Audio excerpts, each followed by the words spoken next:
Hey Blaster fans, today we're going to start the assembly process of the latest model from Blaster Master, the DH-17 blaster pistol by Blast Tech Industries. Alright, so this is what you'll get in the kit. It's only 30 pieces. These are the barrel and bolt components. Alright, then in the bag you'll have all the smaller pieces.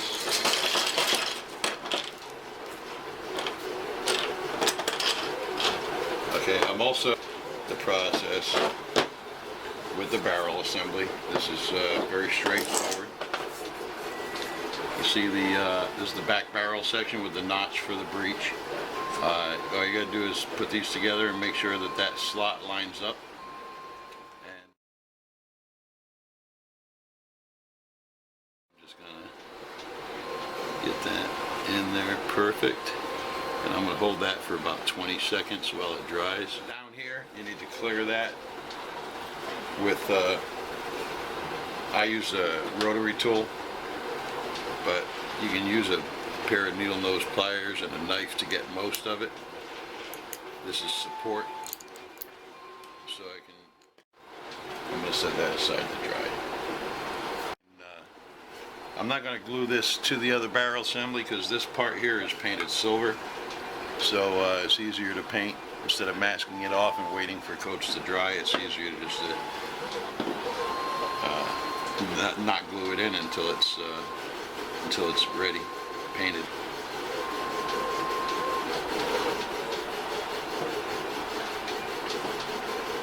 Just center this on the flat end.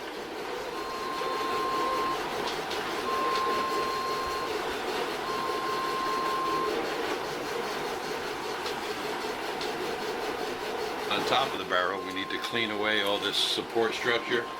Like I said, I'll be using a razor knife and some needle nose pliers to do that. Just clear that stuff out of there.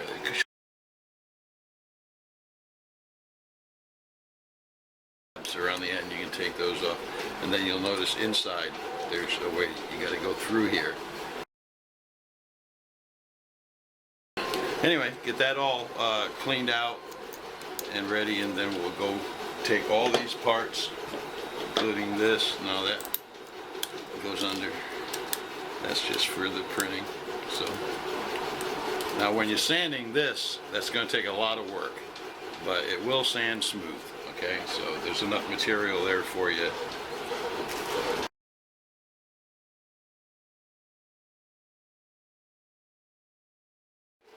All right, now you notice that that seam there, you can still see it a little bit. Now that the glue is all set up pretty much fully, I'm just going to use a sanding stick to show you this. I'm going to go outside with all these parts in a few minutes and use my vibrating sander to clean all this up. But I just wanted to show you that that line will not be visible when you're done. That helps to fill it in too. That glue that is still a little bit tacky, it'll fill in that groove. Alright, looks like our parts have dried, and we're going to go ahead and take all these outside to sand. This little area right here needs to be cleared away to make that hole. Alright, that should take care of that. Okay, this is the sander that I use. It's a vibrating sander. Make sure you don't get a one of the rotating sanders. They generate way too much heat. Alright, and this is cheap. I got it for like 30-35 bucks at Harbor Freight. If you want to sand it by hand, you can. I would recommend using sanding sponges, fine grade. Make sure you keep the sander moving so it doesn't generate too much heat.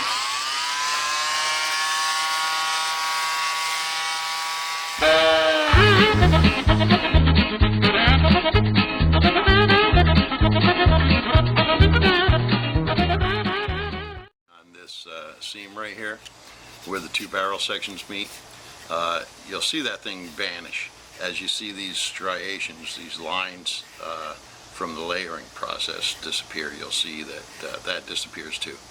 So basically what you're doing is you won't see it disappear, but you need to feel that it's gone. run your fingernail along the barrel. If it feels rough, that means it's not done. You need to sand it until all these lines are gone. It's not that much.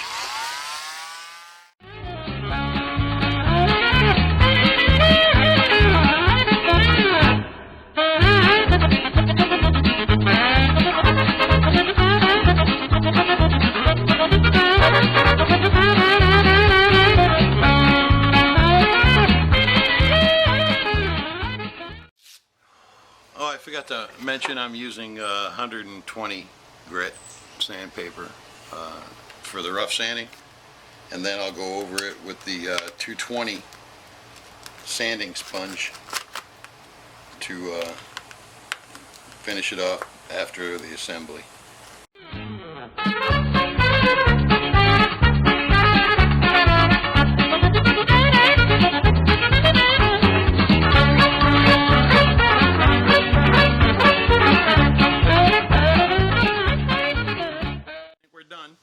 We're going to go ahead and run our fingernail all along there, and any place that you feel it snagged, that means you need a little bit more work there. If you look close, you'll see a line.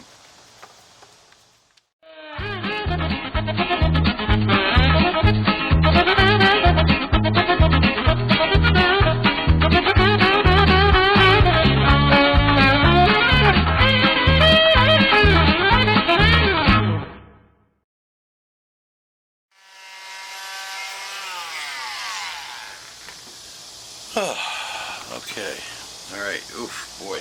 Like I said, August in Florida. Oh boy, sweating like a stuck pig from my sanding station, and I've done all I can do with the power sanders. I want to show you what else needs to be done. I got craft sticks, both the small and the large, and I wrap them with fine sandpaper.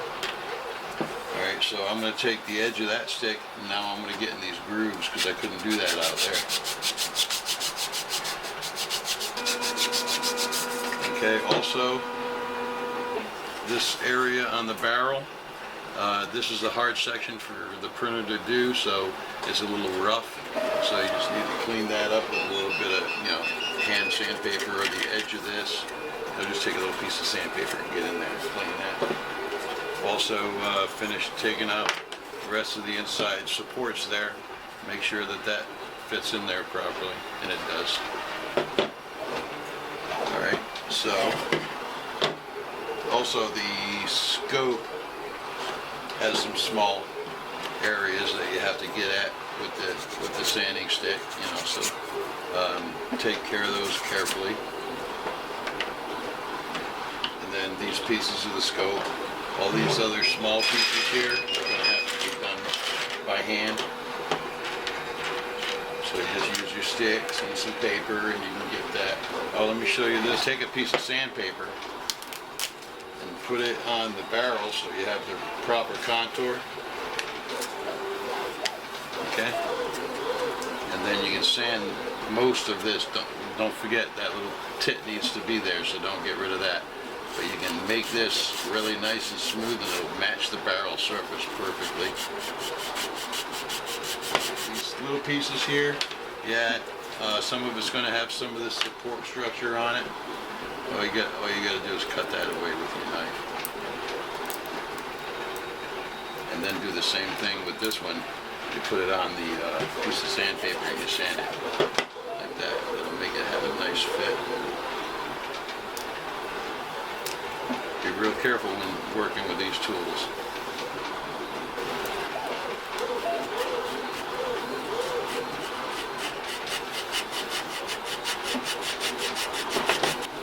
For sanding this, I'm going to try sanding and polishing. I think it'll be easier to sand if I glue it here first. So I'm going to go ahead and do that.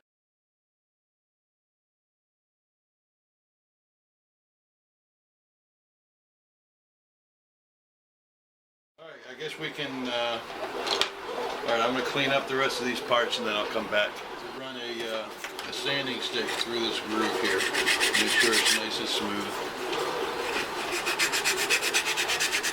This is where the actuating handle will go through. What do you call a fish with no eyes? Fish.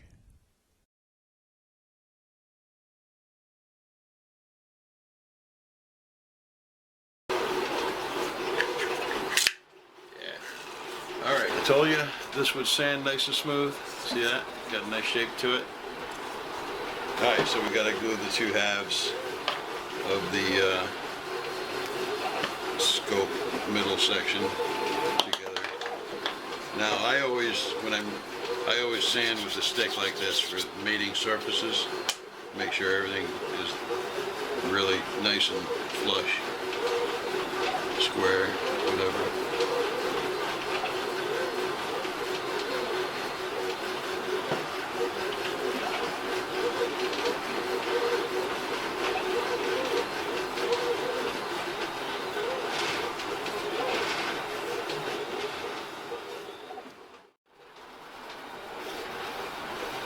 And if this works, I'll just mask this piece off when I'm painting.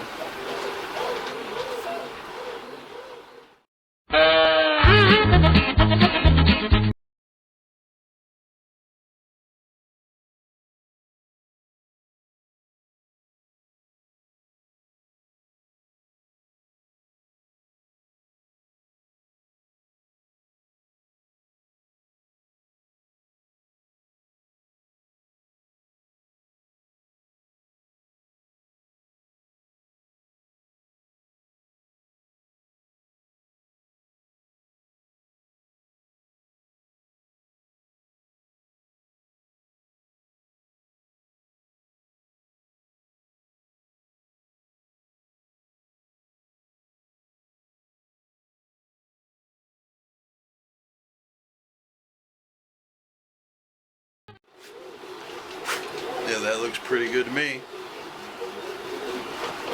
Now you can glue your knobs to it.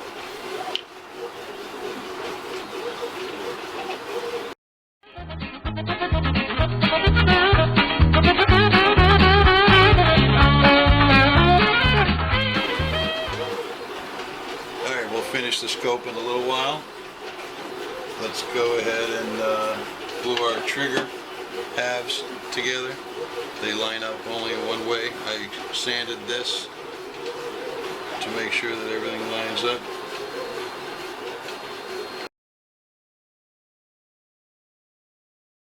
I went up camera and I sanded that up, and now we're going to go ahead and make these two trigger group halves. And like I said, whenever you got mating surfaces, you want to clean up these surfaces.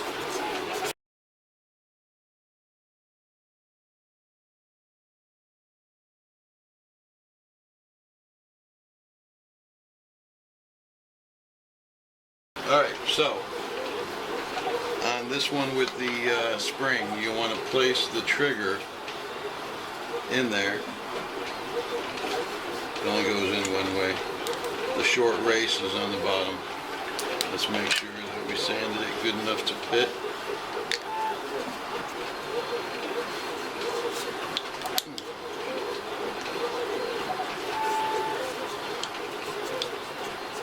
Alright, so we got it nice and tight, and the trigger still pulls. Okay, so that's good. We'll go ahead and...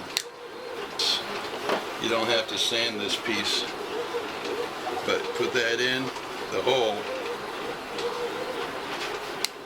with that tab in between so it can go back and forth like that. Okay, so you just set that in there. Now we can put it back together. Now these two tabs, that's the front of the barrel there. These should fit right inside there, just like that. And then you'll notice this little tab right there goes in that big hole. Alright, so when you line that up, and then you push that back all the way to the back of that slot. So that's how you can do this. So that's why we trimmed away that little piece right there. So when we glue this in place, glue it all the way toward the back like that. Alright.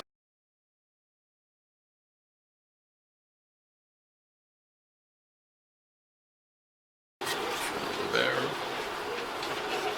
put it in there, goes right there.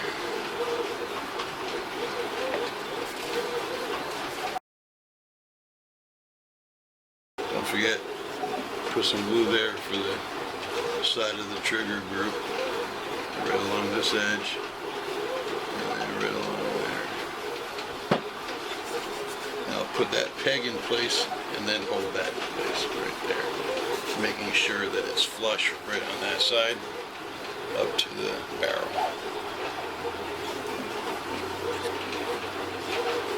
That looks good.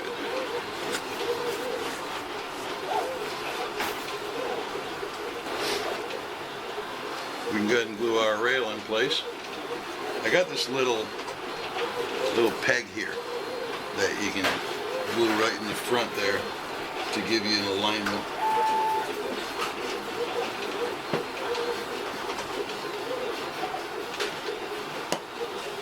Alright, that'll just help align it.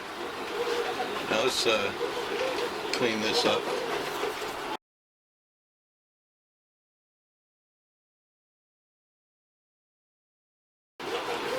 I'll test fit everything first. That little tab on the back will make sure that it lines up in that groove, and that circle right there will go in that hole right there. So, put some glue on this, mostly on the ends, but a little bit along the side rail here.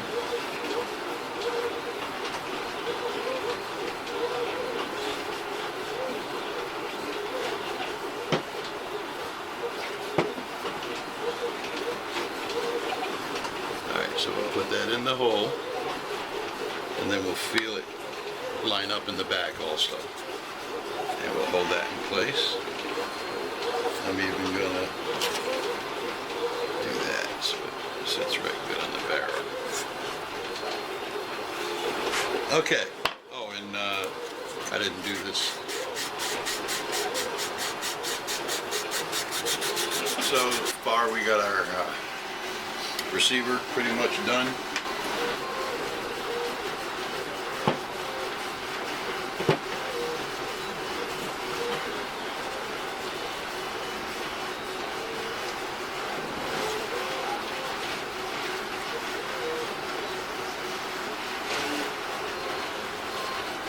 Alright, this one.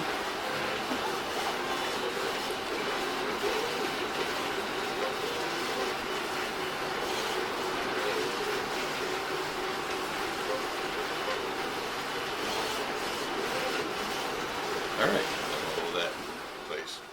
And our rear sight, I already cleaned it. You can glue this in either way, leaning forward, leaning backward. You got a smaller hole and a larger hole.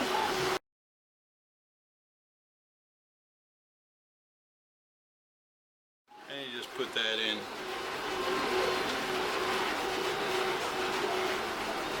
And let that dry. This breech lock, you'll notice when you were sanding the back barrel, there's a little flat spot there. That'll go right there with the little edges toward the back. And you don't want to, oh wait a minute, no, the little edges toward the front, I'm sorry. And you got to clean that little structure up there.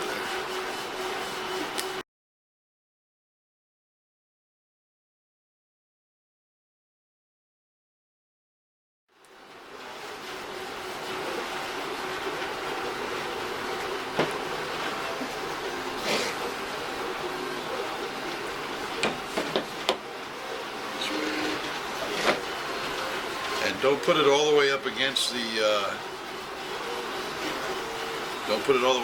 the back. Leave it, you know, a little shy, because that breech lock, the breech has to go on the back there. See, after you put this on, it'll overlap a little bit, so you don't want to screw that up. All right, what next? Oh, the D-ring, it just snaps into place. You just stretch it a little bit, put it in on one side, and then put it in there like that. Go ahead and glue this square part to one of the charging handles.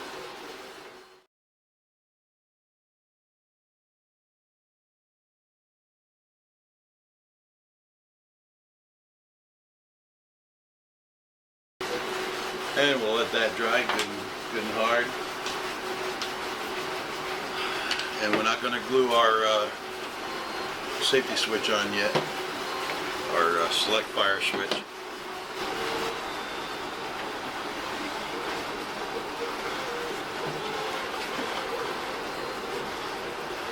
I'm right-handed, so I'm going to put my button on the left so it's easier to adjust.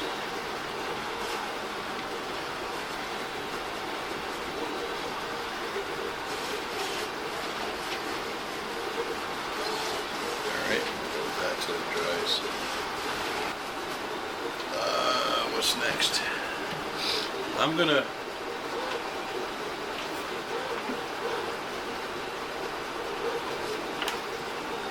I'm ready for paint. You know what? I get a lot of people that are apprehensive about the painting part of the build mostly. So I'm going to go ahead and cover the painting of this model too. Maybe give you a few tips there. Okay, before we go out to the paint shop, cover a couple of things with you. We're going to paint these two things bright silver. And I actually don't prefer a metallic paint. If the metallic paint gets sparkly on there. You don't want sparkly. A little shiny is fine. And if you get the plastic nice and smooth, then you'll get shiny with that if you paint it right. Nice light coats. So before I go out to the paint shop, I got to cover the entire thing with very fine sandpaper. I'm going to use a sanding sponge mostly. And we're going to use fine sandpaper. We're not going to leave that on there when we paint it either. Before we go out to the paint shop, we're going to cover the entire thing with the very fine, like 220 grit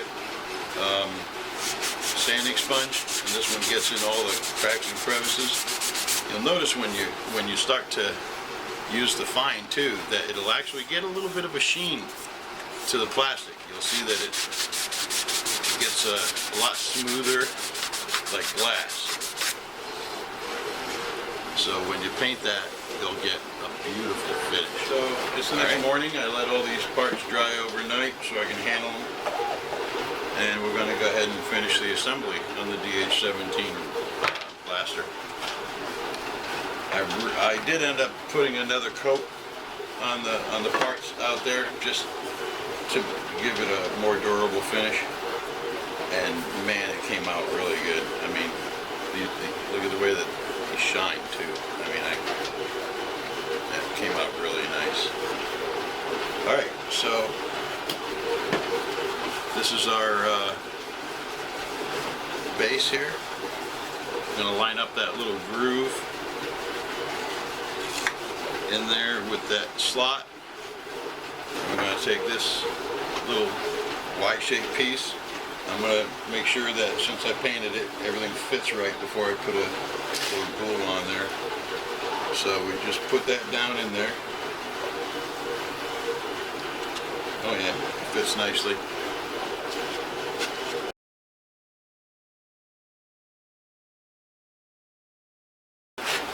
Alright, now on this piece, I'm only going to put a couple little drops of glue on it. I don't want it to bind up in there. So if you do like just in the armpits there, just a little drop of glue.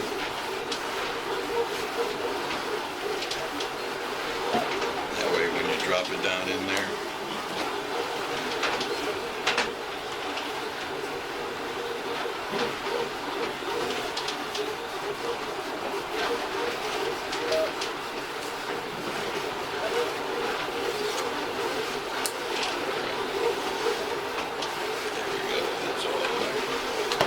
so that's in there.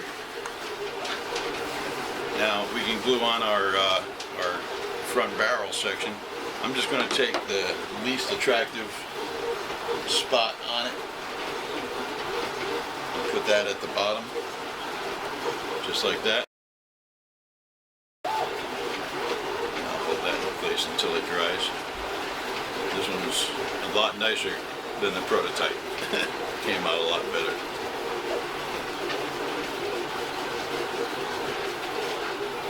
Now look at the shine on that. It really looks like a metal part.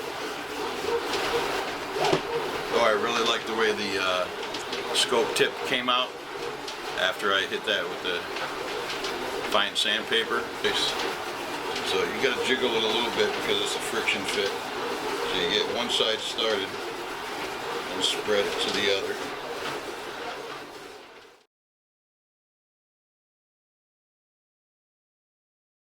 We can glue on our switch, select fire switch.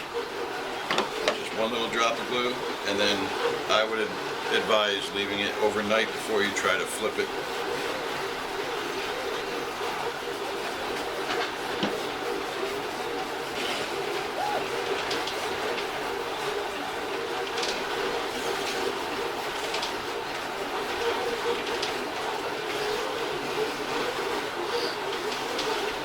And then remember, we glued one of the charging handles to that little block. We're going to go ahead and... Now you'll notice that one side's a little higher than the other, so you want to put the low side toward the bottom. And then this too, I would recommend not trying to use this charging handle until tomorrow. Last but not least, we'll put our spring in the back. Now, this one's barely long enough, but if you need to, you can just put a little more tension on it. Spread that spring a little bit.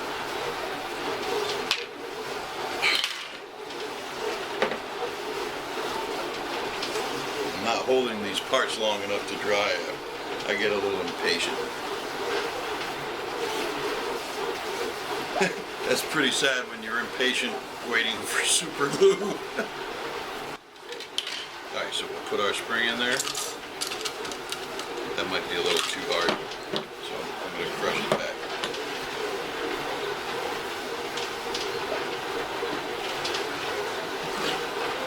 Alright, so we'll stick our spring in there, and then we'll glue this breech lock in place. Make sure that it fits nicely into that little groove there. Alright, so go ahead and put a few drops of glue on that.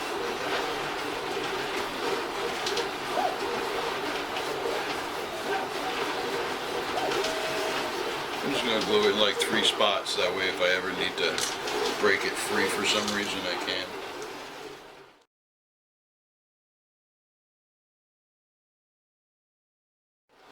Alright, and there you have it, your DH-17 blaster pistol, manufactured by Blastech Industries. And I also have an available stand to display your kit.